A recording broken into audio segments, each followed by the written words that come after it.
ایک بھائی پوچھتے ہیں کہ کیا تیسری اور چوتھی رکعت میں سورہ فاتحہ کے بعد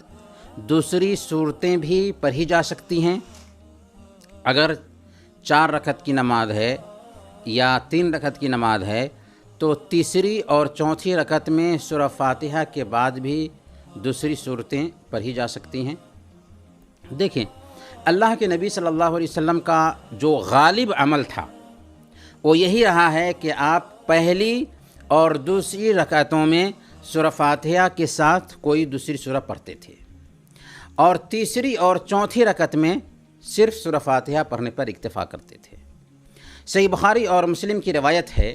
حضرت ابو قتادہ رضی اللہ تعالیٰ عنہ بیان فرماتے ہیں کہ اللہ کے رسول صلی اللہ علیہ وسلم ظہر اور عصر کی پہلی 2 رکعتوں میں سورہ فاتحہ اور کوئی دوسری سورہ پڑھتے تھے، اور ہمیں کبھی کبھی کوئی آیت سنا دیتے تھے، اور آخری 2 رکعتوں میں سورہ فاتحہ پڑھتے تھے۔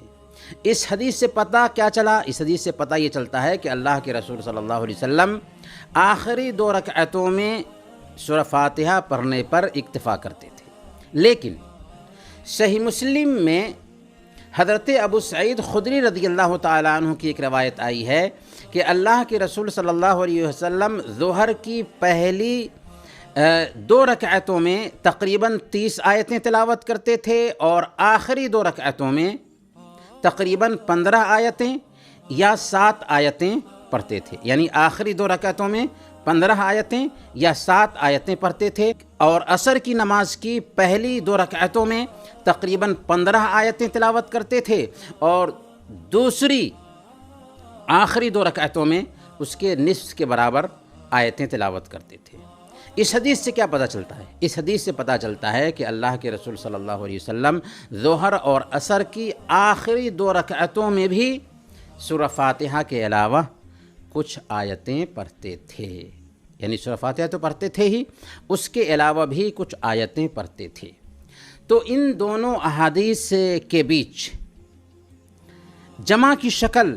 علماء یہ دیتے ہیں کہ اللہ کے نبی صلی اللہ علیہ وسلم کا غالب جو عمل رہا ہے، اکثر جو عمل رہا ہے، وہ یہی تھا کہ آپ آخری 2 رکعتوں میں صرف سورہ فاتحہ ہی پڑھتے تھے، لیکن بسا اوقات کبھی کبھار آپ نے آخری 2 رکعتوں میں بھی چند آیتیں پڑھی ہیں، یعنی ظہر کی آخری 2 رکعتوں میں یا عصر کی آخری 2 رکعتوں میں یا مغرب کی آخری رکعت میں اس بات کی گنجائش پائی جاتی ہے کہ ایک آدمی چاہے تو کبھی کبھار ان میں بھی سورہ فاتحہ کے ساتھ ساتھ دوسری سورہ پڑھ لے، کیونکہ اللہ کے نبی صلی اللہ علیہ وسلم نے ایسا کبھی کبھار کیا ہے۔ اس لیے اگر کبھی کبھار آخری 2 رکعتوں میں بھی پڑھ لیا جائے تو یہ مشروع اور ثابت ہے، کیونکہ اللہ کے نبی صلی اللہ علیہ وسلم نے بسا اوقات ایسا کیا ہے۔